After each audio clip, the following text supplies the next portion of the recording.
buenas noches, amados hermanos. Que la paz y la misericordia del Señor Jesucristo esté con cada uno de ustedes en sus hogares.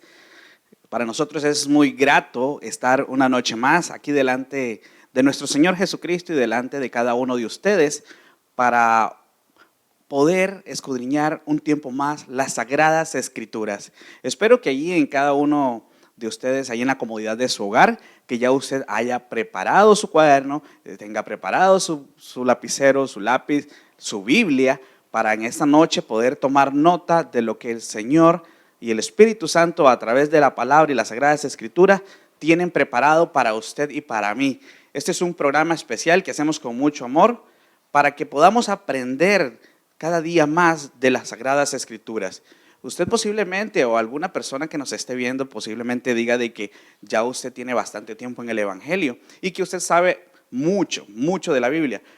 Pero usted sabe que todos los días la palabra de Dios es palabra de Dios viva y cada día que usted toma para estudiar y escudriñar las Escrituras, usted se dará cuenta de nuevas cosas que nuestro Señor Jesucristo, a través del Espíritu Santo, tiene preparado para el corazón de cada uno de nosotros. Y esta noche no es la excepción y quiero darles la bienvenida a todos y cada uno de ustedes a este tiempo especial, el cual vamos a poder compartir con ustedes este tiempo maravilloso y con la ayuda del Espíritu Santo que podamos salir adelante y poder escudriñar más de la palabra de Dios. Si usted ya esta día ya leyó la palabra de Dios, este es un tiempo oportuno también para que juntos en familia, sabemos que estamos a través de Facebook, pero estamos conectados y como familia en Cristo vamos a estudiar más la palabra de Dios.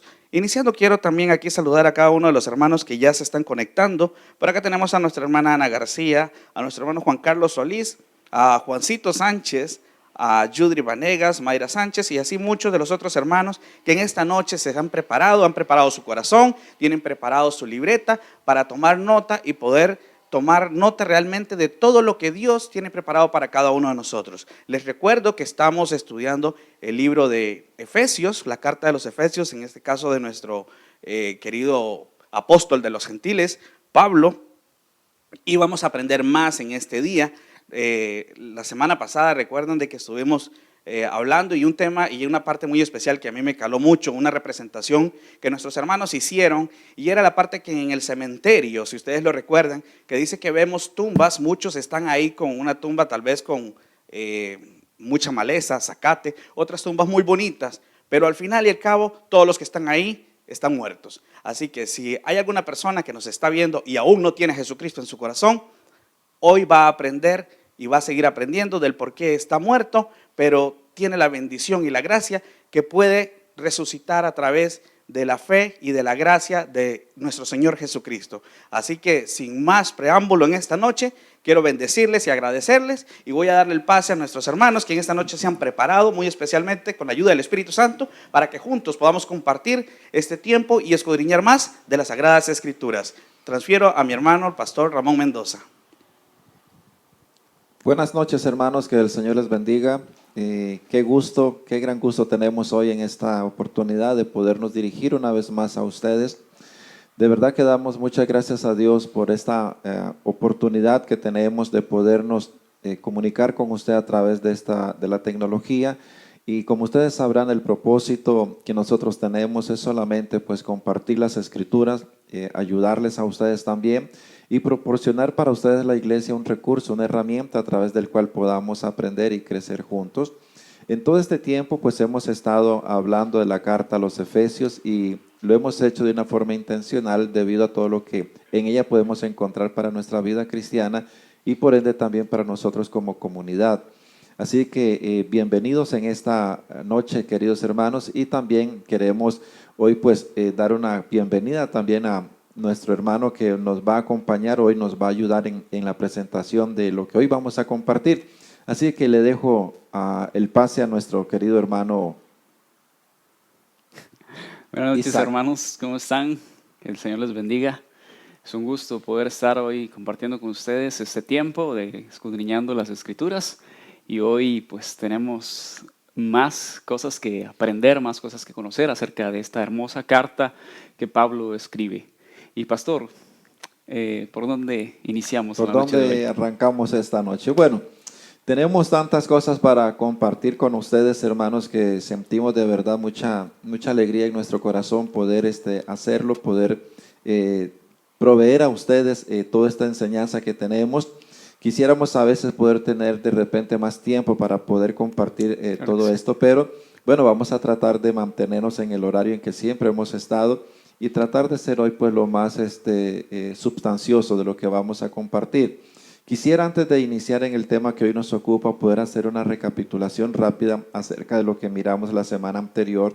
Y la semana anterior vimos claramente en las Escrituras a partir del capítulo 2, verso del 1 al 5, cuando Pablo comienza a hacer toda una manifestación de lo que era el hombre sin Cristo, pero seguidamente pasa a presentar ahora a ese hombre sin Cristo, cómo es transformado en la persona de Cristo a través de la fe y por supuesto por la gracia del Señor.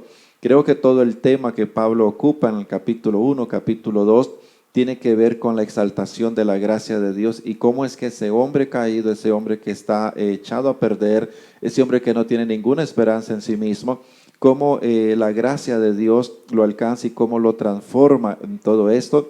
De ahí que vemos que el ser como tal, el hombre en su naturaleza caída es un ser muerto, pero cómo viene a resucitar en Cristo. El hombre que no tiene ningún destino, ninguna finalidad en su vida más que la condenación, como ahora en Cristo viene a tener una finalidad hermosa en el Señor y en la gracia de Dios. Y es que este tema de la gracia, a veces pensamos que es un tema solo del Nuevo Testamento, pero la verdad es que la gracia está implícita a través de todas las Sagradas Escrituras. La vemos a la gracia de Dios obrando en el Antiguo Testamento, pero también la vemos en el Nuevo Testamento, y por supuesto en el Nuevo Testamento se va a hacer más evidente esa gracia. Y quisiera tal vez poder leer una lectura de las Sagradas Escrituras para que podamos ver que este tema, o por lo menos la exposición de lo que el apóstol Pablo hace con respecto a la gracia, es un asunto que siempre está presente, porque todo lo que Dios ha hecho en la vida del hombre obedece precisamente a la gracia de Dios. Y esta escritura la encontramos en la segunda carta de Pablo a Timoteo, capítulo 1, verso 9. Y miren qué interesante es lo que Pablo está escribiendo a Timoteo. Pablo era un hombre sumamente apasionado con esa gracia de Dios. Y por supuesto que tenía que ser así de apasionado. Había un fuego en el corazón de él con respecto a la gracia, porque él la está viviendo, él la está experimentando y él la ha comprendido. No olvidemos que él es el que está recibiendo en el Nuevo Testamento esa revelación y manifestación también de la gracia de Dios. Mira, ¿podrías leernos esa escritura, por favor? Claro que sí, con mucho gusto. Primera de Timoteo. Timoteo, segunda Segunda, Timoteo. perdón. Capítulo 1, verso 9. Dice así: quien nos salvó y llamó con llamamiento santo, no conforme a nuestras obras, sino según el propósito suyo y la gracia que nos fue dada en Cristo Jesús antes de los tiempos de los siglos. Mira qué interesante que dice el apóstol Pablo que Dios nos salvó, pero también nos llamó, refiriéndose a él a su llamamiento, pero que todo eso, tanto la salvación como el llamado al servicio, obedecen a una sola cosa. Y no es a la capacidad o atributos que Pablo tenía, sino es más bien a los atributos de la gracia de Dios. Que dice que por la gracia en Cristo que nos fue dada, dice que es por esa gracia que ahora nosotros somos salvos. Entonces, de tal forma que miramos a lo largo de las Sagradas Escrituras, que la gracia en este sentido que Pablo está hablando, todo lo que el hombre experimente en Cristo, la salvación, todo lo hermoso que hemos hablado del capítulo 1, precisamente obedece a la gracia de Dios. No tiene injerencia el hombre, no tiene participación el hombre en lo absoluto en ninguna acción que el hombre pueda hacer como para ganar o ser meritorio de esto, sino que ha sido solamente por la gracia de Dios. Tú estás aquí por una sola razón, una sola causa.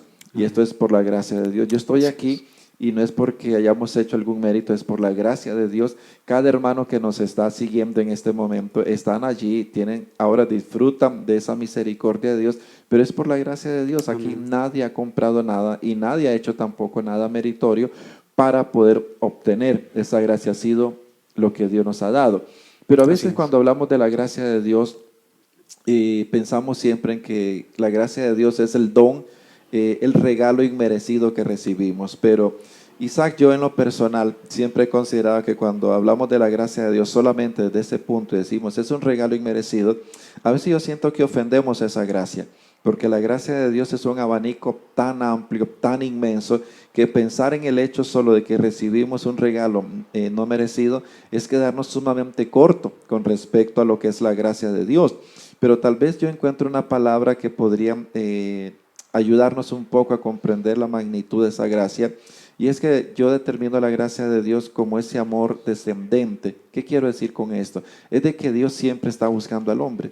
Y para mí la manifestación de esa gracia tiene que ver con la acción propia de Dios buscando constantemente al hombre. Dios está persiguiendo constantemente al hombre. Y esa es una manifestación de la gracia de Dios y lo podríamos entender de esta forma, que no solamente es un regalo que no merecemos, sino que Dios en acción siempre buscando a esa criatura que está perdida. Pero bueno, dicho esto, Isaac, ahora yo te regreso a la pregunta. Y es, bueno, dime qué tenemos para hoy. Pues bien, bueno, ya nos correspondió hablar en capítulos anteriores, desde el versículo 1 hasta el 9, y hoy nos corresponde hablar del versículo 10 del capítulo 2 de esta carta. Y para dar inicio me gustaría leerla primero para poder entrar en contexto o en materia. Porque somos hechura suya, creados en Cristo Jesús para buenas obras, las cuales Dios preparó de antemano para que anduviésemos en ellas. Y considero que podemos abordar este capítulo, este pasaje, perdón, este versículo que posiblemente pensemos que es pequeño, pero tiene gran riqueza escondida en él, o más bien evidenciada en él.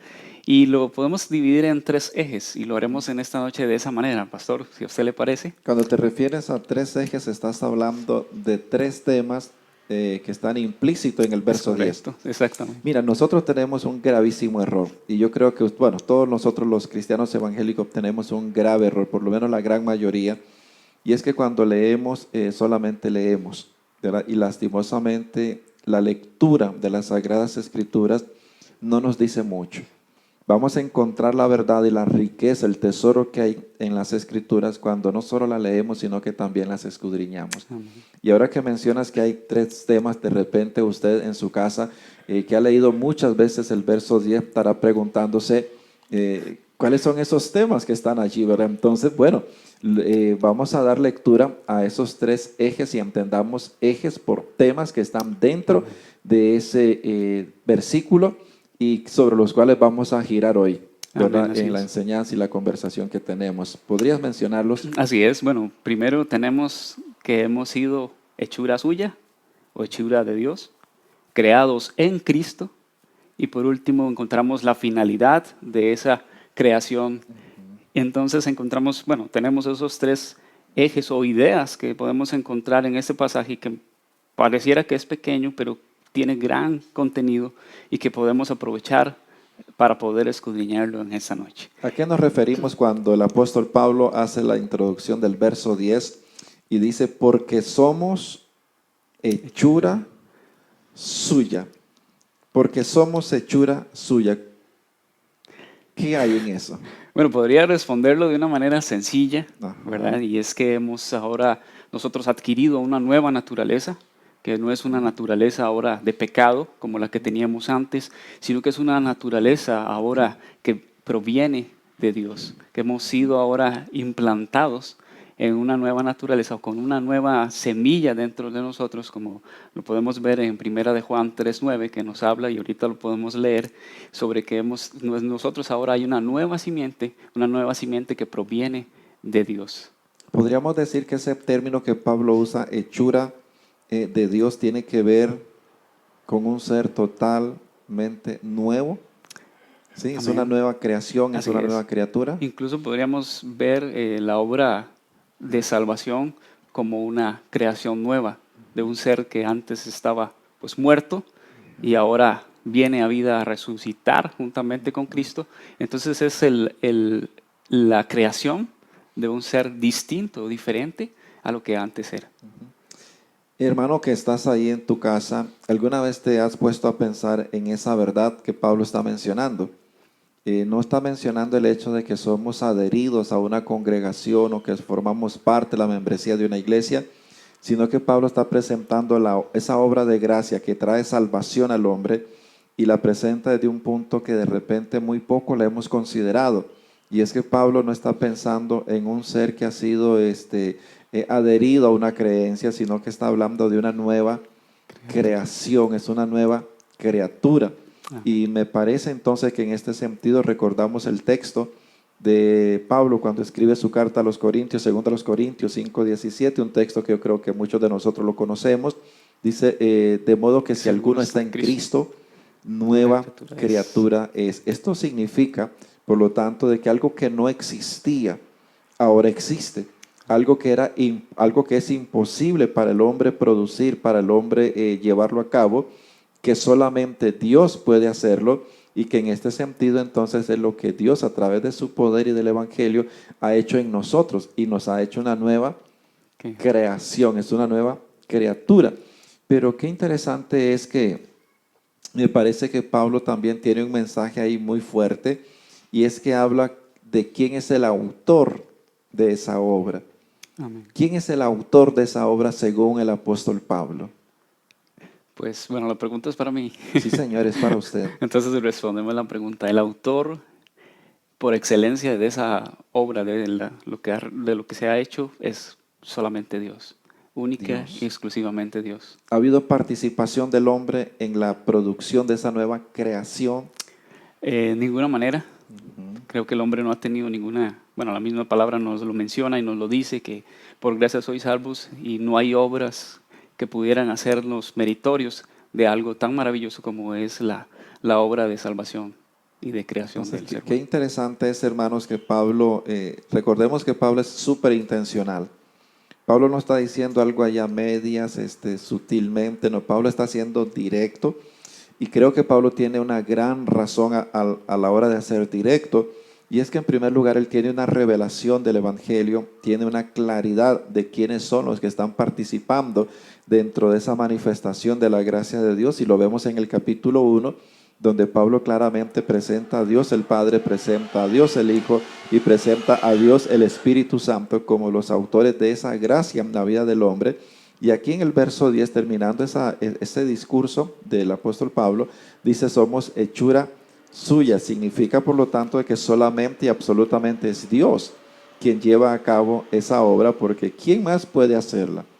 ¿Quién más podría tomar a un ser caído, a un ser depravado, a un ser miserable como lo es el ser humano en su condición espiritual de pecado y de muerte? ¿Quién puede hacer eso? ¿Quién puede producir a partir de ahí hacer un nuevo ser? Y me parece que eso es lo que Pablo nos está transmitiendo, que ha sido Dios por su poder, por su amor y su gracia, por la capacidad, por supuesto, que Dios tiene, que ha tomado a ese ser que está muerto y lo ha resucitado, pero que no es una resurrección ahí simple y sencilla, sino que tiene que ver con una transformación, con un nuevo ser. Es Dios quien ha producido a partir de esa bajeza del hombre, ha llevado a cabo un nuevo ser. Ser. ¿Qué dice la primera carta del apóstol Juan, capítulo 3, verso 9? Pues reafirma lo que ahorita estamos conversando, pastor, y dice, todo aquel que es nacido de Dios no practica el pecado, porque la simiente de Dios permanece en él y no puede pecar, porque es nacido de Dios. De Dios. La simiente, ¿qué es la simiente? Isaac, expliquémosle un poquito a los hermanos, ¿qué es la simiente? ¿Por qué Juan usa esa expresión de decir, porque la simiente de Dios está en él? Y ese él es el creyente, al que ha puesto su fe en Cristo. Dice que ahora en esa nueva naturaleza que tiene el creyente hay una simiente que Dios puso en ese creyente. ¿Qué es la simiente según Juan? En este caso, lo que hace referencia es a una semilla que ha sido implantada en el creyente. Hay una semilla que se implantó en el creyente. Así es. ¿Y cuál es la naturaleza de esa semilla? Es celestial, Así es. ¿verdad? Porque Proviene cuando de hablamos de una semilla, cada semilla tiene su género, ¿verdad? Entonces, al hablar de semilla, estamos hablando de esa naturaleza que Dios puso, que Dios implantó en el creyente. Por lo tanto, todo creyente hoy tiene que estar consciente que la vida que tiene es una vida celestial, es una vida divina, es la vida de Dios que está allí. ¿verdad? Puesta en la vida del creyente para producir, por supuesto, y que el creyente produzca una naturaleza semejante a la de La de Cristo Cristo. mismo, ¿verdad? Así es. Entonces me parece que esto es un asunto sumamente interesante y esta es la primera cosa que encontramos en el verso 10, cuando hablamos acerca de que somos hechura De Dios. de Dios, somos hechura de Dios.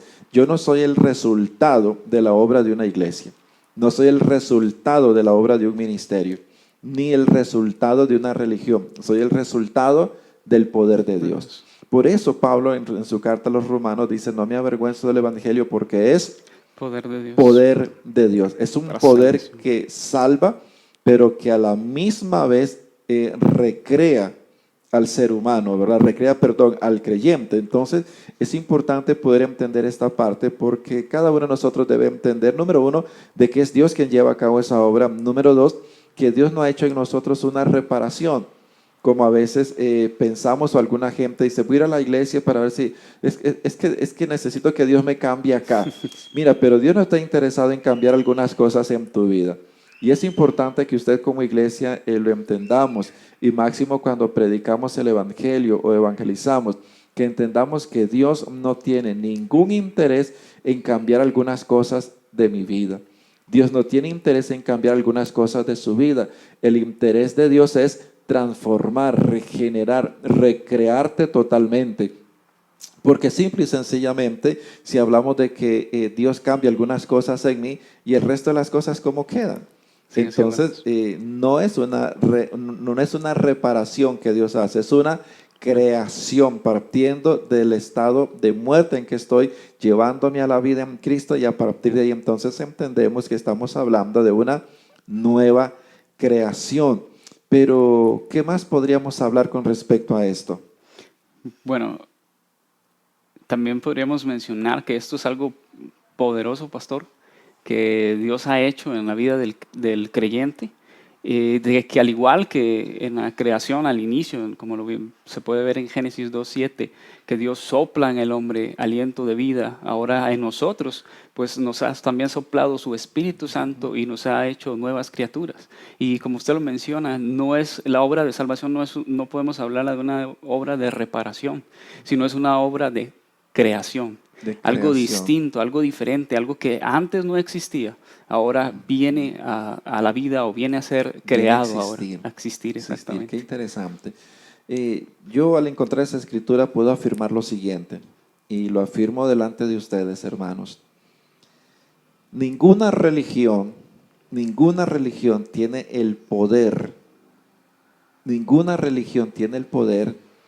para crear algo como lo que solamente el Evangelio puede crear. La religión nos puede ayudar en ciertas cosas, porque de repente la mayoría de las religiones tienen cosas buenas, pero sencillamente ninguna religión tiene esa capacidad. Lo único que puede hacer que el hombre vuelva a nacer, sea una nueva creación, es el Evangelio. Ese Evangelio que nos es predicado y que se recibe por fe y que se nos da a nosotros por la gracia de Dios, es el Evangelio el único que tiene el poder para que nosotros podamos ser una nueva creación. De tal forma que aquí quisiera tal vez aprovechar para hacer un paréntesis, y es con respecto a lo siguiente.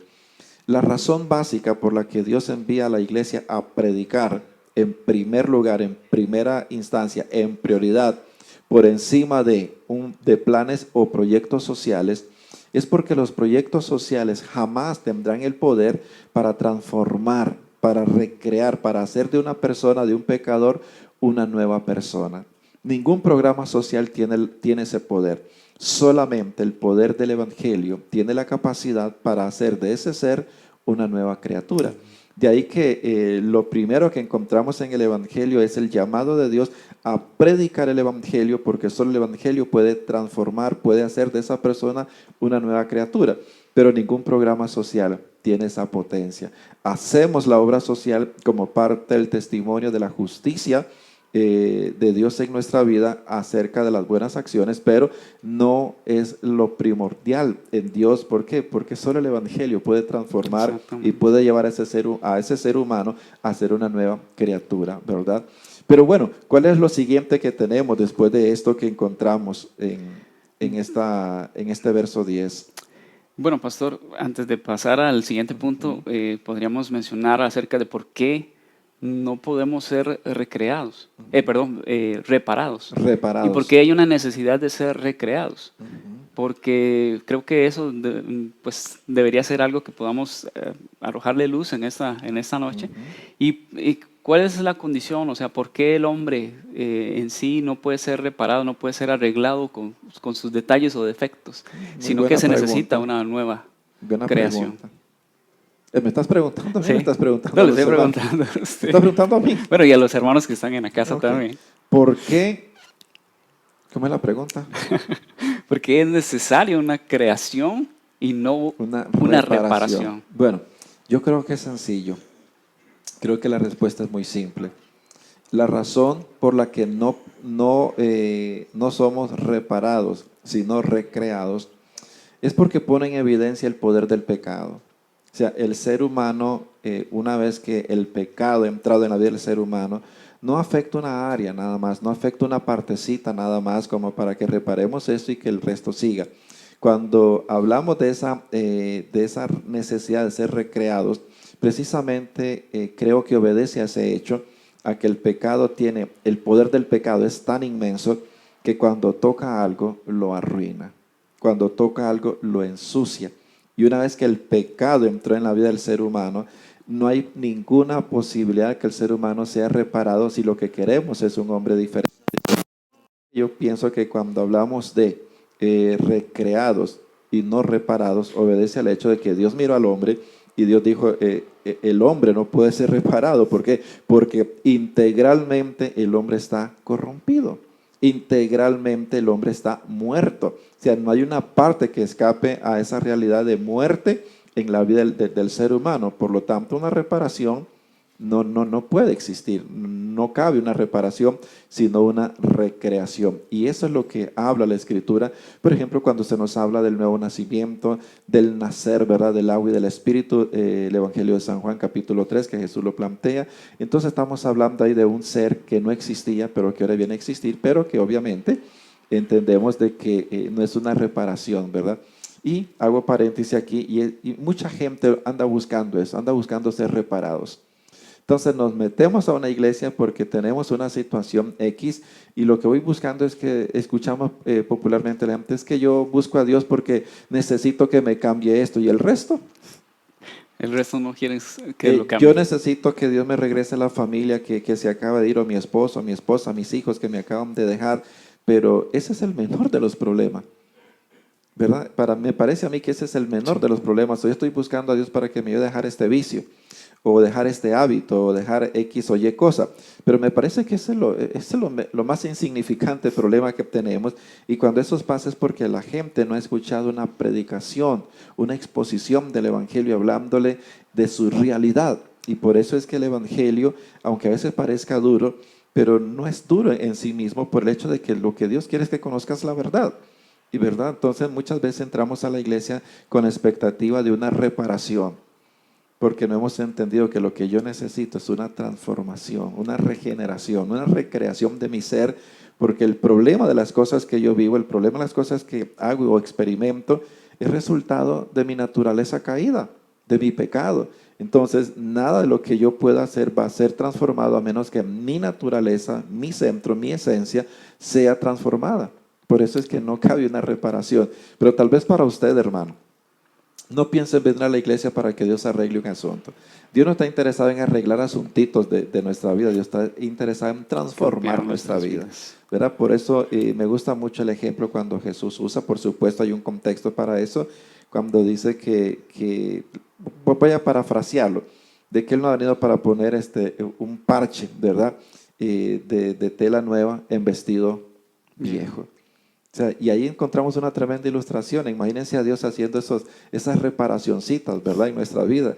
Sería un caos peor para nosotros. Entonces Dios no viene a poner un parche, Dios viene a quitarte el vestido viejo y a ponerte No, uno nuevo, porque así es Dios de cosas nuevas, nuevas. ¿verdad? No de cosillas ahí, para que nos sintamos bien. Pero bueno, Ok, entonces continuando con los ejes que nosotros tenemos el día de hoy, pues podríamos hablar ahora de que hemos sido creados en Cristo Jesús. Creados en Cristo Jesús. Y es que, pastor, ese nuevo nacimiento tiene origen en Cristo.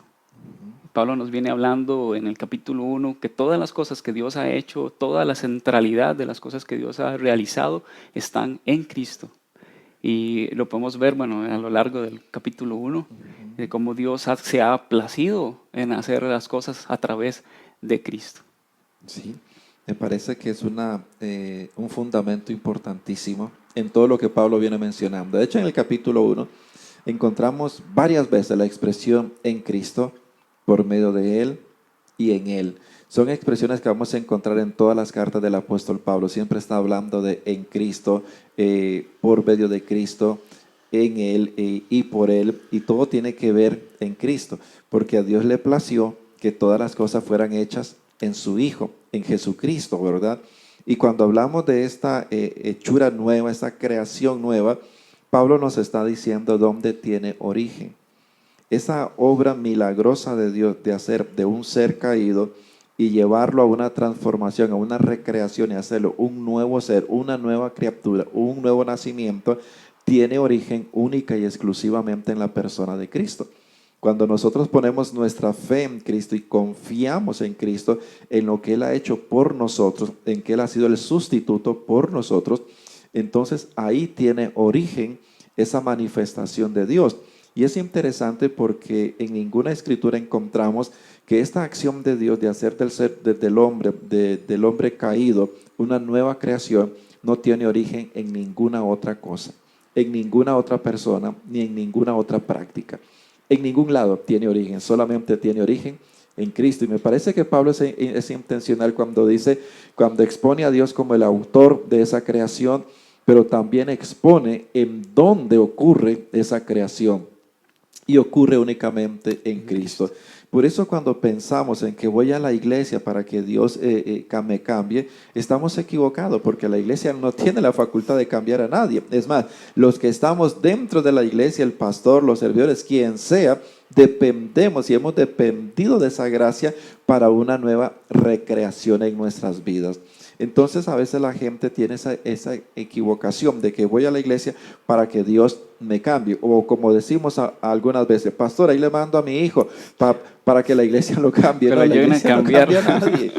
Pero la iglesia no cambia a nadie. Quien cambia es Dios. Y en quien sucede eso, sucede en la persona de Cristo. Por eso Pablo dice, creados, ¿verdad? En Cristo Jesús, creado en Jesús, porque es importante que tengamos muy clara esta cosa. Entonces, lo primero es que Dios nos hace una nueva criatura, y lo segundo es que eso tiene solamente origen en la persona de Cristo. Y esto me parece a mí maravilloso. ¿Por qué? Porque a quien yo necesito buscar es a Cristo. La razón por la que yo sigo adelante es por mi necesidad de Él en mi vida. No es porque necesite otras cosas adicionales en mí para lograr algo como un nuevo nacimiento o una nueva creación, sino que yo necesito a Cristo únicamente. Y todos tenemos que entender esta realidad. A quien necesita el hombre es a la persona de Cristo, a nadie más, solamente a Cristo. Si lo que busca es una transformación en su vida, por supuesto. Y es que en ningún otro hay salvación, ¿verdad? En ningún otro. Solamente en Cristo. Y ese es un despliegue de poder de Dios sobre la vida del creyente. ¿Cómo podemos entender esto? Que es ese despliegue, ¿cómo es ese despliegue de Dios en la vida del creyente? Muchas veces, la razón por la que estamos en esto, hermanos, y hemos ido verso a verso en esta carta, es porque lastimosamente cuando yo pienso en mi fe o pensamos en nuestra fe en Cristo, a la verdad nos quedamos tan superficiales en esa fe, no profundizamos. Y por supuesto que al no ahondar no conocemos esta riqueza. Pero mira la expresión que estás usando, el despliegue del poder de Dios. Y cuando hablamos de un despliegue estamos hablando de cómo Dios desarrolla, desenvuelve ese poder de salvación y que lo va a ejecutar en la persona de Cristo. Y yo creo que Pablo ya se encargó en el capítulo 1 de explicar cómo es que se despliega, se desarrolla ese poder de Dios, que no solamente nos escogió, sino que también nos salvó, nos adoptó, nos redimió, nos hizo aceptos, nos llenó de toda sabiduría e inteligencia. En fin, todo esto está hablando de cómo el poder de Dios se ha desplegado en la vida del pecador que pone su fe en Cristo, por supuesto, y cómo Dios nos ha llevado hasta la resurrección. Cuando Pablo en el capítulo 2 habla de que estábamos muertos, pero que en Cristo ahora somos y hemos sido resucitados. Y todo eso tiene que ver con el despliegue del poder de Dios. Por lo tanto, cuando pensamos en la fe en Cristo y pensamos en esa fe que hemos conocido en el ámbito evangélico, yo no puedo meterme o encajonarme en el hecho de que me alcanza solamente para meterme a una iglesia y cantar, una iglesia y ofrendar, una iglesia y hacer algunas cosas dentro de una iglesia. No, mi fe es muchísimo más que eso. Por lo tanto, cuando yo conozco y soy capaz de conocer ese despliegue del poder de Dios, ¿qué me puede a mí apartar de Cristo? Sé que habrán días malos, días difíciles, días donde tenemos que llorar, angustiarnos, pero cuando yo pienso en ese despliegue del poder de Dios, se me van todas las ganas de ni siquiera pensar en el hecho de me voy a apartar. O sea, ¿qué razón tengo yo para apartarme? Creo que apartarse sería el peor negocio que podríamos hacer en nuestra vida espiritual, porque al fin y al cabo vamos a sufrir estando o no estando en Cristo, vamos a sufrir. Por lo tanto, si sufrimos en Cristo, como dice Pablo a Timoteo, bueno, qué dichosos, ¿verdad? Que si sufrimos por causa de la fe. Por lo tanto, creo que es importantísimo eso que has hablado o has expresado, ese despliegue, porque eso es lo que ha pasado. Es un despliegue del poder de Dios. Es como cuando Dios inicia la creación y Dios dijo, sea la luz, y la luz fue. O sea, estamos hablando de un despliegue, de una acción, de cosas que Dios está diciendo que se haga y que se llevan a cabo. Esto es lo mismo cuando hablamos en el capítulo 1 de Efesios. Dios está pronunciándose, Dios está diciendo, pero se están ejecutando, se están llevando a cabo en la vida de aquel que ha creído en el Señor y que ha sido alcanzado, por supuesto, por la gracia de Dios. Así que tenemos una inmensa riqueza en nuestra vida, ¿verdad? Y cuando estemos en momentos difíciles, en momentos de angustia, solo pensemos en cómo ese poder de Dios se ha desplegado en mi vida, ¿verdad? De tal forma que ahora yo puedo estar seguro, usted puede estar seguro, y los que hemos creído en Cristo podemos estar seguros que no somos la misma persona. Yo no soy el cadáver que era antes, yo soy una nueva creación ahora. Yo estoy vivo, tengo la vida de Dios fluyendo por todo mi ser. Usted la tiene, usted que ha creído en el Señor, hay vida de Dios fluyendo por todo su ser. Amén. Y hablando de esa despliegue y de esa creación, podemos ya saltar al tercer punto, o el tercer eje que tenemos en esta noche, ¿sí? Y es la finalidad de esa recreación. Porque es interesante ver que Dios hace todo este despliegue de obra, de salvación. Y tiene algo en la mente. Y tiene algo en la mente. Y Él siempre, bueno, considero que siempre tiene algo más allá. Porque nosotros nos quedamos tal vez muchas veces con algunas cositas, pero Dios piensa más allá y tiene un plan más allá. E incluso la misma palabra nos habla en este verso que ya Él había preparado unas cosas de antemano para que nosotros anduviésemos en ellas. Mira, te interrumpo acá, porque a veces pensamos y decimos, Dios es un Dios de propósito. Pero es interesante que muchas veces cuando usamos esta expresión de Dios es un Dios de propósito, generalmente la hacemos bajo dos situaciones. Uno, cuando quiero dar respuesta a algo que estoy viviendo pero que no entiendo. Entonces mi consuelo pobre es, Dios tiene un propósito, ya porque no entiendo qué está pasando. Entonces muchos nos consolamos pobremente de esa forma y traemos esperanza pobremente a nosotros cuando decimos es que Dios es un Dios de propósito, porque estamos en una situación que no nos gusta y que no la entendemos, pero como no la entendemos, entonces Dios es un Dios de propósito. Lo otro es que lo hacemos, Dios es un Dios de propósito, pero lo manejamos a una forma de conveniencia. Y es cuando de repente yo estoy haciendo algo y creo que de verdad es lo que tengo que hacer, creo que porque me interesa hacerlo y porque sé que hay una ganancia. Entonces, no, es que Dios es un Dios de propósito, ¿verdad? Y esto es con el propósito de... Pero en realidad no hemos entendido esa naturaleza de Dios. Y en este caso en particular, cuando Pablo viene hablando de todo esto, lo que estamos viendo ahí es de que Dios de antemano ya tiene planeado algo, ¿verdad? Y que es interesante y que de repente muchos de nosotros no lo hemos visto, no lo hemos conocido por no escudriñar, ¿verdad?, las escrituras o porque hay otros temas que nos interesan de repente. Pero cuando hablamos de la finalidad estamos hablando de propósito. Estamos hablando de cuál es la razón por la que Dios ha hecho esto del hombre pecador una nueva creación, de por qué eso sucede solamente en Cristo. Y ahora entramos a lo que a mí me parece es el desenlace y la esencia de todo esto que Pablo está planteando. Así ¿de qué hablamos en cuanto a este propósito? Propósito, ¿cuál es la finalidad de esta recreación?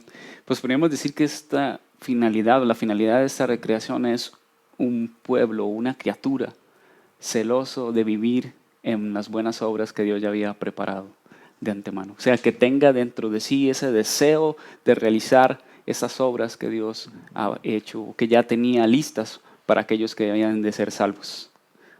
Bueno, el verso 10 dice, vamos a leerlo, porque somos hechuras suyas, creados en Cristo Jesús para buenas obras. Ahí tenemos el propósito, la razón por la que Dios me ha hecho una nueva creación y por la razón por la que todo esto sucede en Cristo. Ahora yo como un creyente, como hijo de Dios, nacido de nuevo, recreado por Dios, tengo un propósito. Y el propósito es que andemos en buenas obras. Pero nótese que hay algo interesante en esto, porque dice que fuimos creados en Cristo Jesús para buenas obras, las cuales Dios preparó de antemano para que anduviésemos en ellas. Y esa palabra anduviésemos tiene la connotación de estar hablando de un estilo de vida. Entonces, dicho de otra forma, o tal vez una forma más sencilla, cuando hablamos de que la finalidad de Dios al hacer toda esta obra en nuestra vida, tiene que ver que a partir de esa nueva creación que soy yo, comience a darme a la tarea de hacer buenas obras. Pero es interesante porque cuando pensamos en buenas obras, yo ya sé en qué está pensando usted. Usted está pensando de repente en la persona más necesitada de su barrio y que caramba, van a hablar ahora de dar cosas, ¿verdad? Pero si bien es cierto, implica esto, pero no es lo central de Pablo. Por lo menos Pablo no lo está viendo de esa forma, por lo menos Pablo no lo está diciendo de esa forma o con esa intención, porque aquí el tema de buenas obras es muy diferente al tema de buenas obras que nosotros culturalmente hemos recibido, porque creo que ese tema de las buenas obras es una herencia que la iglesia evangélica ha recibido, que no es algo que ha producido la iglesia evangélica, sino que más bien lo ha recibido como en herencia de la religión oficial del país y de los países latinoamericanos. De tal forma, pues, que cuando pensamos nosotros en buenas obras, a lo que más nos alcanza a nosotros tiene que ver con acciones sociales buenas. ¿Y esto es lo que Pablo tiene en mente? No, ¿verdad? No. ¿Pero de dónde viene ese concepto? Bueno, podríamos decir que este concepto, pastor, toma fuerza en lo que es en el Concilio de Trento, realizado allá en Italia por la Iglesia Católica, ¿verdad? Cuya finalidad era tal vez antes de hablar respecto a eso, podríamos tal vez definir lo que es el concilio, para que las personas que están en las casas puedan entender lo que queremos decirles en esta noche. Bueno, la iglesia en la historia de la fe cristiana, muchas cosas se han manejado a través de concilios. Pero cuando nos referimos a concilio, estamos hablando de una reunión donde llegan las personas implicadas en una situación doctrinal de repente con respecto a la fe cristiana. Y para darles un ejemplo, de repente es lo que pasó en Hechos capítulo 15, ¿verdad? Hay toda una serie de doctrinas falsas que están entrando, cosas que la gente está haciendo en las iglesias. Entonces Pablo y Bernabé llevan este caso hasta las autoridades, en este caso pues los apóstoles que están en Jerusalén. Y ahí pues se va a decidir qué es lo que van a hacer, ¿verdad? Con respecto a los otros creyentes y prácticas que se están estableciendo en otros lugares. Entonces, básicamente un concilio tiene que ver con el hecho de resolver situaciones de aspectos doctrinales, de aspectos de práctica que se están dando. Entonces, esos son los concilios. Y cuando nos referimos precisamente al concilio de Trento, que va a suceder por allá por el siglo XV, 1545, va a suceder un concilio que se llama el concilio de Trento, que lo van a formar, por supuesto, todo lo que es el clérigo de autoridades religiosas de la Iglesia Católica, y lo van a hacer precisamente en una defensa o contradefensa de ya las posturas que se vienen presentando durante el tiempo de la Reforma, donde por ejemplo va a venir un Martín Lutero que viene hablando precisamente acerca de la salvación solo por gracia. Y ya ese tema de la salvación solo por gracia, únicamente por gracia, ya va a causar un malestar en las doctrinas y en los temas que la Iglesia Católica está practicando durante esa época. Y es donde nace entonces el Concilio de Trento para ver qué van a hacer con eso que Lutero y otros reformadores están proponiendo. Está amenazando Entonces, sus ¿qué intereses. fue el asunto ahí? ¿Qué pasó con eso? Bueno, que estaba amenazando sus intereses, tal vez. Bueno, el pensamiento que surge de la Iglesia Católica en este concilio, bueno, sucedieron varias cosas, pero uno de los que tal vez nos interesa ahorita es el pensamiento de que la justificación, o más bien la salvación, no solamente es a través de Jesús, sino que también contribuye más bien el hombre mismo en su salvación con las buenas obras. Entonces, podríamos decir que lo que hizo Jesús está bien, y eso es un 50% de Pero le la hace falta salvación, algo. pero hace falta algo. Y esas son las buenas obras que realiza el hombre en la sociedad, ¿verdad? Y eso lo podríamos catalogar como esa herencia que ha recibido, bueno, que hemos recibido de la Iglesia Católica, como las obras de bien social, que son las que justifican al hombre aparte de lo que Sí. Jesús ha hecho. Podríamos decir que básicamente cuando hablamos de esto estamos refiriéndonos al acuerdo que se tomó ahí, donde se habla de que todos recibimos la gracia de Dios, pero que también el hombre participa, ¿verdad?, dentro de esa gracia para ayudar a ese proceso de salvación, y que lo va a hacer precisamente a través de las obras, ¿verdad? Entonces, cuando nace ese concepto de buenas obras para salvación, cosa que es contraria a las Escrituras, porque las Escrituras tajantemente y vastamente dicen por fe, por gracia. Nunca se habla de que el hombre participe para obtenerlo. Pero ahí se establece que las obras van a colaborar en la salvación de la persona, del pecador. Y es a partir de ahí cuando comienza a generarse un sistema de un concepto de buenas obras, pero que tiene que ver con buenas acciones, ¿verdad? Acciones que yo hago de repente, por ejemplo, de ayudar a un niño pobre, de ayudar a una familia pobre, de ayudar al que está en la calle, etcétera, etcétera. Que al final pues son buenas acciones en ese sentido, pero que no son las buenas obras que Pablo está hablando, porque es interesante que cuando Pablo piensa en esto, y a través de todo lo que Pablo ha enseñado, Pablo no está haciendo referencia a eso cuando dice buenas obras que Dios preparó de antemano. Lo que Dios preparó de antemano para aquellos que iban a ser salvos o ya son salvos, es que estas personas ahora tengan como meta en su vida, tengan como horizonte en su vida el ser como Cristo. Y esa es a lo que Pablo se refiere cuando dice buenas obras. Está diciendo que ahora la meta de cada creyente, del que ha sido nacido de nuevo, esa nueva creación que hay, la meta es ser como Cristo. Debe de ser la mayor aspiración entonces en la vida cristiana de los que ya hemos sido alcanzados por la gracia, de ser como Cristo. Y esas son las buenas obras que Pablo está hablando. No son las buenas obras que yo propongo, no son las buenas obras que yo quiero hacer, son las que ya Dios determinó. Y en ese sentido entonces significa que el creyente ahora debe de comenzar en el proceso de despojarse del viejo hombre. Verá que incluso pues capítulo 4 de Efesios lo menciona, dice despojaos del viejo hombre que está viciado conforme a los deseos engañosos de este mundo y revestíos, dice, del nuevo hombre. Ahí está el revestirse del nuevo hombre creado en Cristo Jesús, de acuerdo a la justicia, verdad y santidad de Dios. El que anda en eso está haciendo las buenas obras que Pablo está mencionando. No tiene que ver con ayudar a alguien. Por supuesto que va a implicarlo, pero la esencia de esa enseñanza es que estas personas que ahora han nacido de nuevo tienen una sola meta, y su meta es ser como Cristo. Estas son las obras que Dios preparó de antemano. Llegar a esa finalidad y a ese propósito, ser como Cristo. Y encontramos varias escrituras ahí en la Biblia, en el Nuevo Testamento, tal vez para mencionar una nada más. Primera de Pedro, capítulo 2, verso 21. Es interesante lo que dice ahí la escritura. Si gusta lo leo. Por favor.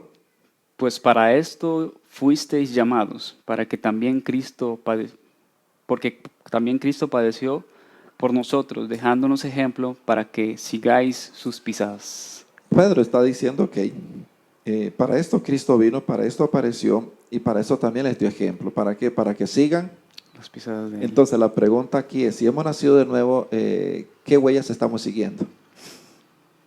¿Te das cuenta? Entonces cuando yo pienso en mi mente que buenas obras es dar pan al hambriento, que sí, como digo, las implica, por supuesto.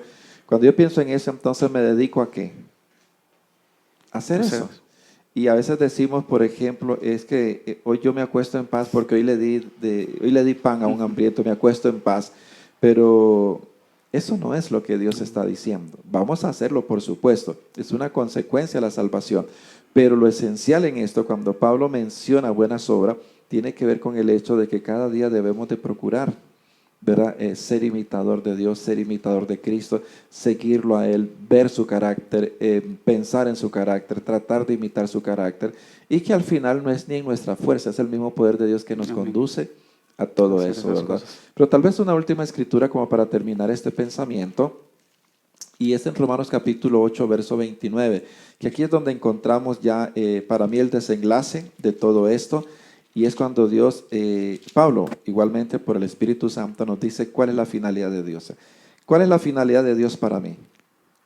Porque a los que antes conoció, también los predestinó, para que fuesen hechos conforme a la imagen de su Hijo, para que Él sea el primogénito entre muchos hermanos. O sea, ¿cuál es el destino final de cada creyente? Ser hechos Conforme conforme a la imagen de de Jesucristo. Jesús. Esos son las buenas obras que Pablo menciona, que cada creyente debe siempre conducirse a ser como Cristo. O sea, entrar en ese molde de ser como Cristo. Entonces, todos los días debemos de trabajar en pro de eso. Y por supuesto que todas las buenas acciones que corresponden, por supuesto, al cristiano, también van a hablar de ese carácter de Cristo. Por ejemplo, la generosidad, por ejemplo, la misericordia. Todas estas acciones demuestran el carácter de Cristo en nuestras vidas. Y aquí no hay aquí por lo menos este verso, ni en ningún otro verso encontramos ni la idea aproximada de que las buenas obras te ayudan para salvar. ¿Verdad? No es así. De hecho, Santiago mismo plantea ese hecho, pero Santiago va a presentar ya las acciones en ese sentido de las buenas obras de dar y ayudar cuando él dice que muéstrame tu fe, ¿verdad? Porque una fe sin práctica en buenas obras es una fe muerta. Pero la fe que nos lleva a accionar, que nos lleva a ayudar a otros, es una fe viva. Y eso es parte también de lo que Pablo menciona como buenas obras. Pero aquí en el contexto Pablo no está pensando en ese tipo de buenas obras, sino en lo que ya Dios determinó para todo creyente. Y es que sean como Cristo, que busquen el ser como Cristo. Esa es la finalidad de la vida cristiana, ser como Cristo. La finalidad del por qué Dios nos salvó no es para llevarme al cielo, es para ser como Cristo. ¿Dónde? ¿En el cielo o en la tierra? Aquí en la tierra. En la tierra. Es aquí, es Cristo en acción entre nosotros, a través de usted, a través de mí, a través de los que estamos aquí, a través de los que nos están siguiendo. Es Cristo en acción. Esas son las buenas obras que Pablo menciona. Pero bueno, nuevamente el tiempo se nos ha ido, ¿verdad? Hemos tratado de ser un poquito más concisos en las cosas, pero por supuesto que usted se puede enriquecer muchísimo más en casa, investigando, busquen una Biblia, búsquese una Biblia de estudio, que por cierto, les animamos a responder a las preguntas porque tenemos una Biblia de estudio que vamos a estar obsequiando. El programa va a estar obsequiando una Biblia de estudio para ayudarle a usted a profundizar en las Escrituras. Por supuesto, siempre y cuando usted responda correctamente, ¿verdad? Esto no va a ser un sorteo de Team Marín, sino que va a ser una escogencia de la persona mejor. La respuesta entonces va a ser la persona que se va a ganar una Biblia de estudio. Entonces le queremos animar a que siga usted aprendiendo, siga creciendo, hermanos, y de parte pues mía agradecerles una vez más la gentileza de estar con nosotros, de motivarnos también al hecho de que usted está ahí detrás de cámara tratando de usar también este recurso con respecto a esto. Así de que muchísimas gracias, hermanos, que Dios me les bendiga, y nuestro hermano pues también se despide de ustedes. Muchas gracias, hermanos, por habernos acompañado, y no quería irme sin antes felicitar a las personas que han estado participando en las preguntas. He estado leyéndolas y me parecen que han estado muy acertadas, muy buenas. Va a estar difícil esa escogencia, pastor. Bueno. Y les motivo a que sigan adelante contestando las preguntas, aprendiendo. Ven que en un versículo que parece pequeño podemos tener tanta riqueza, y así a lo largo de las Escrituras y cuando nos metemos y nos sumergimos más en escudriñar las Escrituras, vamos a encontrar esas riquezas que Dios ha dejado allí para aquellos que buscan esos tesoros. Así que les invitamos, les motivamos y les damos las gracias nuevamente por acompañarnos en esta noche. Que el Señor les bendiga. Amén. Muchas gracias, hermanos. Que Dios les continúe bendiciendo.